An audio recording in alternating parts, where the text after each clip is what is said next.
ये सब क्या है नीति? मैं तो यहाँ साक्षी को देखने आई थी, पर ये सब मैं क्या सुन रही हूँ? तुमने सबसे इतनी बड़ी बात छिपाई?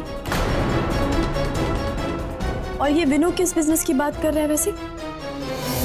क्योंकि आज के पहले तो उसने कोई भी बिजनेस शुरू करने की बात तक नहीं की, फिर यूं अचानक क्या हो गया? मैं बात करती हूँ विनू से। नहीं नहीं भाभी प्लीज। नहीं, उसकी हिम्मत कैसी हो अपनी मंगेतर से इतनी बड़ी रकम मांगने की? और चलो वो तो पागल है, तुम तो समझदार हो, ऐसे वो कुछ भी बोलेगा तुम हाँ कर दोगी?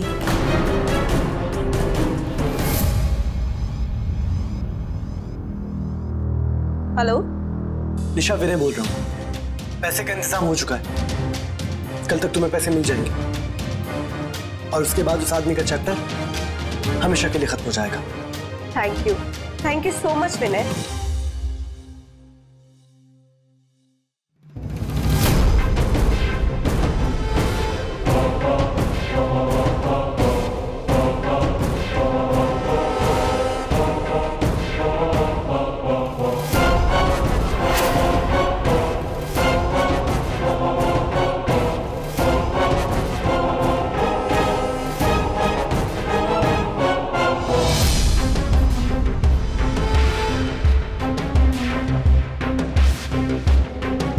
Cheers.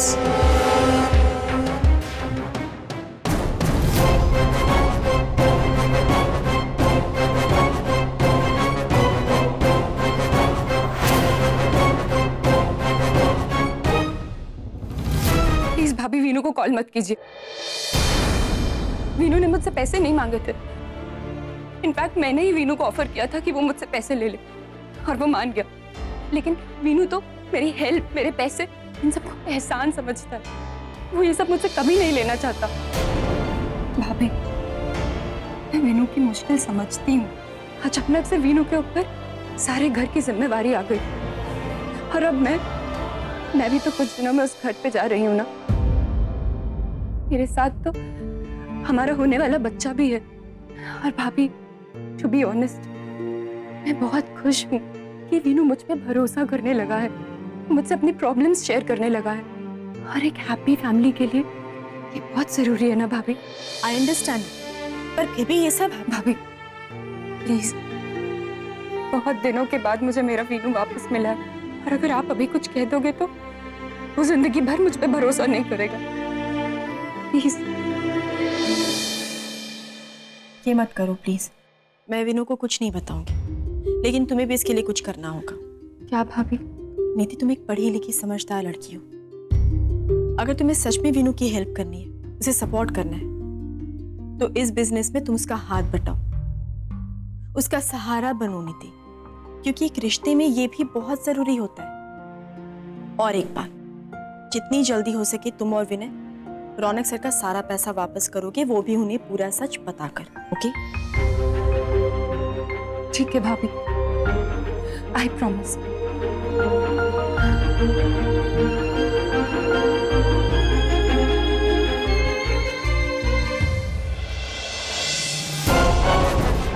निशा, विनय ने क्या कहा? तुम्हारा प्लान काम कर गया। विनय कल पैसे लेकर आ रहा है। Cheers.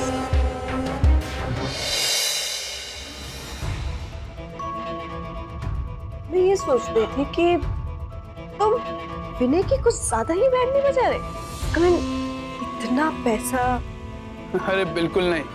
I mean, come on निशा, ये 2 टके की सड़ी सी नौकरी पर हम कैसे जिंदगी भर सरवाइव करेंगे? You know what? बड़ा आदमी बनने के लिए कुछ बड़ा करना ही पड़ता है। देखना तो, कल हम सब अमीर होंगे। वैसे मान लिया बॉस, बड़ा कमीना आइडिया था तेरा। आइडिया कमीना नहीं था, ये खुद बड़ा कमीना है। अपनी फैमिली को धोखा देना, अपनी बहन के फियांसे की पैम पैम बैंड बजाना। अब ये कौन सा नया एंगल है मेरे भाई?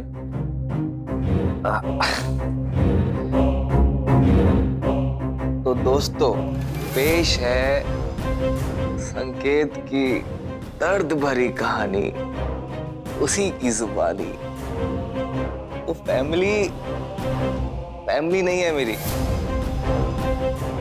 और ये नीति मेरी बहन नहीं है, कजन है। और वो ढाईवुटिया विनय से तो मैं काउंट भी नहीं करता। एक मजेदार बात सुनाता हूँ। मेरा घर जो है अनाथालय है, जहाँ पे आपको रूल फॉलो करने के लिए अडॉप्ट किया जाता है। कभी कहते हैं ऐसे करो, कभी कहते हैं वो करो, कभी कहते हैं इससे मत मिलो, कभी उससे मत मिलो, इससे प्यार मत करो, इससे दोस्ती मत करो, ये वो हद हो गई है यार। ऐसी लाइफ नहीं जीनी है मुझे, जहाँ पे मुझे और मेरे माँ बाप को बड़ी माँ कठपुतलियों की तरह अपने इशारे पे नचाती है। लेकिन तू भी तो उस घर का बेटा है।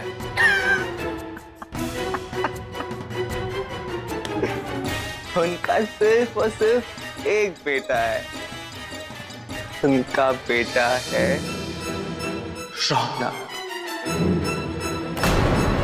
हर बात पे रौनक। रौनक कैसा है, रौनक वैसा है, रौनक रौनक रौनक। परेशान हो गया हूं मैं रौनक के नाम से। रौनक के बोलने पर हजारों करोड़ों में लुटा दिए जाते हैं। और हमें क्या दिया जाता है? क्या दिया जाता है? फूटी कोड़ी। इसमें ना रहना हो सकता है, ना जीना हो सकता है। ये बात तुम्हें नहीं पता। ये जो मेरी बड़ी माँ है ना, ये सिर्फ बड़ी माँ नहीं है, ये हमारी पूजनीय साक्षात देवी माँ है, जिनके आगे हमें सर झुकाना पड़ता, तभी आवाज में बोलना पड़ता है, आके नीचे करके बात कर पड़ती। कैसा फील होता है मुझे, जैसे मैं घर का डोरमैट हूँ। क्यों? वो बड़ी माँ का घर नहीं है, वो बड़ी माँ की जेल है, जेल, जहां पे हमें कैदियों की तरह रहना पड़ता है।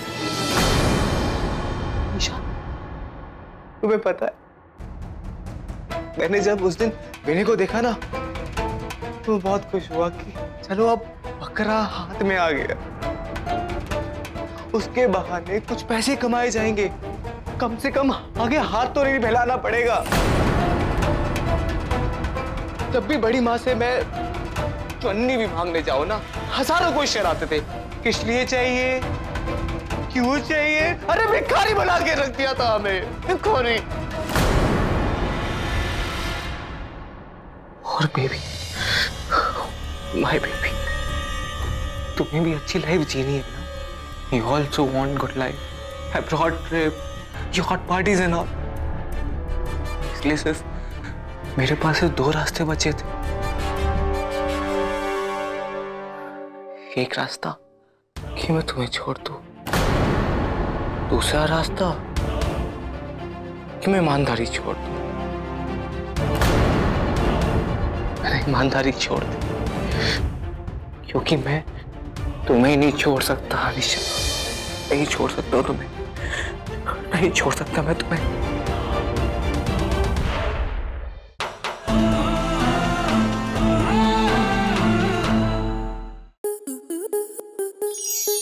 स्टार प्लस के YouTube पेज पर आने के लिए आपका धन्यवाद। अपने फेवरेट शोज देखने के लिए subscribe to star plus YouTube page and hit the bell icon.